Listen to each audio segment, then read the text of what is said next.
Good morning. It is Monday, January 9th, and it is good to be with you. Yesterday in worship, we celebrated the Epiphany, which officially took place last Friday, but we celebrated it in worship, and we remembered the story of the Magi traveling to meet the child Jesus in Bethlehem. And in the story, we read about the star. And one of the things that we did in worship was we chose star words. Now, the practice of handing out Epiphany star words has been a familiar one in other denominations for years, but recently has been growing in popularity in Presbyterian churches. As we remember the arrival of the Magi and remember their offerings, I want to invite you to delight in this simple reminder that symbolizes God's generosity in our lives. So, yesterday, as people came forward for communion, they were invited to take one of the words that was on the table. And the words were placed upside down. There was no peeking allowed. Uh, Part of this was to trust the Spirit to guide our hands as we chose our words. And then to go home and hang it up in a place where you'll see it regularly, if not every day. And then simply allow the word to speak to us. Maybe begin by looking the word up in the dictionary, because even words that we think we know sometimes have secondary or hidden meanings. For example, Atticus came forward yesterday for communion with his big sister Juma, and they took communion, and then they went over to the table, and he picked a word. And after worship, he came up to me to show me his word, and his word for 2023 is fast. Well played, Holy Spirit. Well played.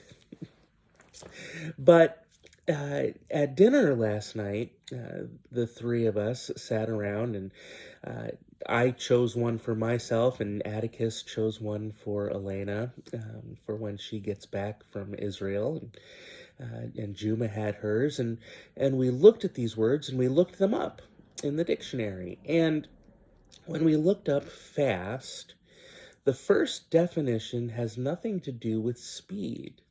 It has to do with rootedness, as the roots of a tree holding fast in the ground.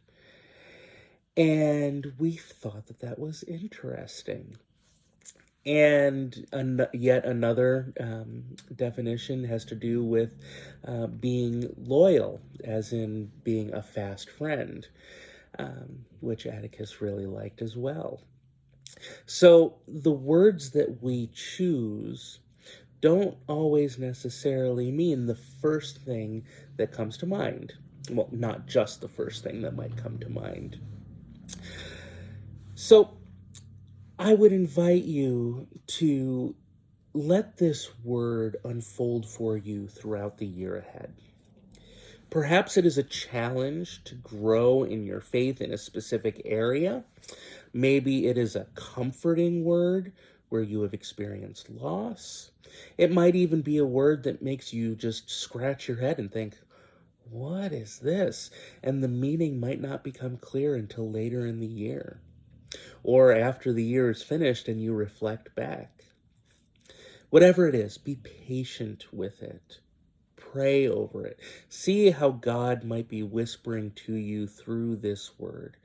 It is a gift given, like the star that shone those many years ago, reminding us of God's presence breaking into the world to shine in the shadow places. So what might you learn from this one word? What new ideas might evolve? What treasured wisdom might resurface? And if you weren't in person in church yesterday in worship and would like a star word, very easy. reach out to myself or to Kim in the church office, and we'll make sure that you get one.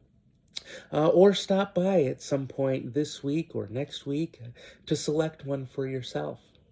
If you reach out to us and ask us to choose one, I will choose it. I will pray over the words before I select it, thinking of you, asking that the Holy Spirit guide this choice.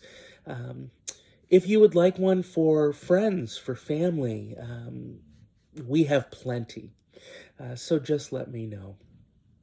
Friends, as this new year continues to unfold for us, I pray that you would find God's presence in this space, God's Spirit guiding you, and God's love to always be with you. Have a wonderful day, a wonderful start to the week, and I'll see you soon.